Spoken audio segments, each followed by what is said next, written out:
Les peines de cœur, tout le monde en vit, mais ça ne veut pas dire qu'on en parle à tout le monde.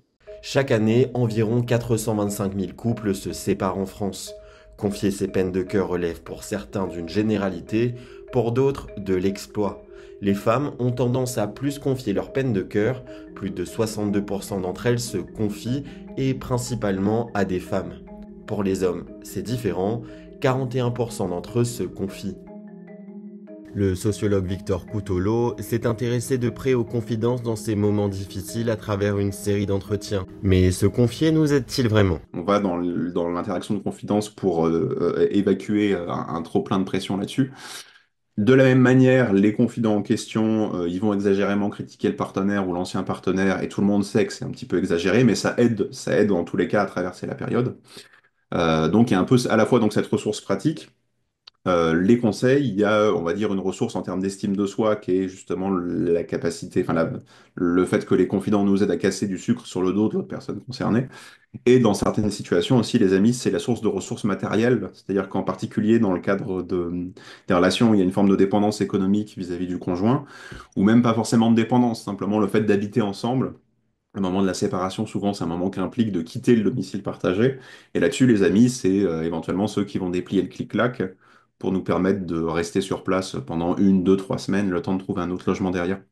Donc il y a vraiment, et là-dessus, c'est un truc que je retrouve dans tous les entretiens, même dans les autres entretiens que je vais développer après, cette idée que les confidences, ça peut être utile. Se confier, c'est aussi parfois faire face à des pressions sociales. Explication. Quand on s'expose à la confidence, on peut s'exposer à la fois au fait d'être encouragé, on peut aussi être exposé au fait d'être découragé, ou du moins de davantage se mettre dans les bottes de la personne avec qui on a un grief. Et ça découle pas du fait, encore une fois, que les confidents sont méchants, c'est qu'ils ont, en fait, chacun a une idée assez, pense sincèrement qu'il y a des options qui sont meilleures pour ses proches. Et chacun, en fait, finit par donner des conseils sur ce qui lui semble être la meilleure marche à suivre par la suite. Et quand les conseils vont dans notre sens, c'est une ressource. Quand les conseils vont pas dans notre sens, c'est une forme de contrainte. Et c'est en ce sens-là qu'il y a toujours cette double dimension. Et en fait, si on prend justement l'opposition entre les hommes qui se confient moins et les femmes qui se confient plus, les hommes se confient moins, ce qui fait qu'ils ont à la fois moins le contrôle social, mais ils ont à la fois moins la ressource que la confidence peut apporter, là où les femmes se confient plus, ce qui implique qu'elles ont à la fois plus cette ressource, mais à la fois qu'elles sont plus exposées au contrôle social derrière. Ces confidents, ou plutôt confidentes, doivent écouter, garder le secret et conseiller, ce qui peut être parfois éprouvant. Ça demande beaucoup de temps d'avoir à gérer les interactions de confidence. C'est aussi quelque chose, alors ça c'est aussi une expérience que j'ai de première main avec les entretiens, c'est que c'est éprouvant à certains moments, parce que on sait que tout ce qui va être écoute active, etc., c'est quelque chose qui demande de l'attention et éventuellement pour des temps de conversation qui vont être très longs.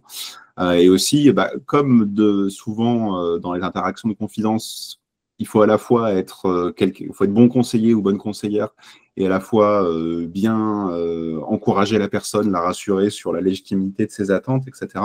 Il faut jongler entre les deux. Il y a des moments où c'est difficile.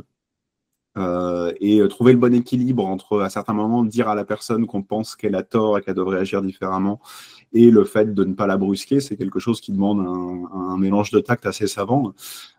Et donc ça aussi, ça épuise.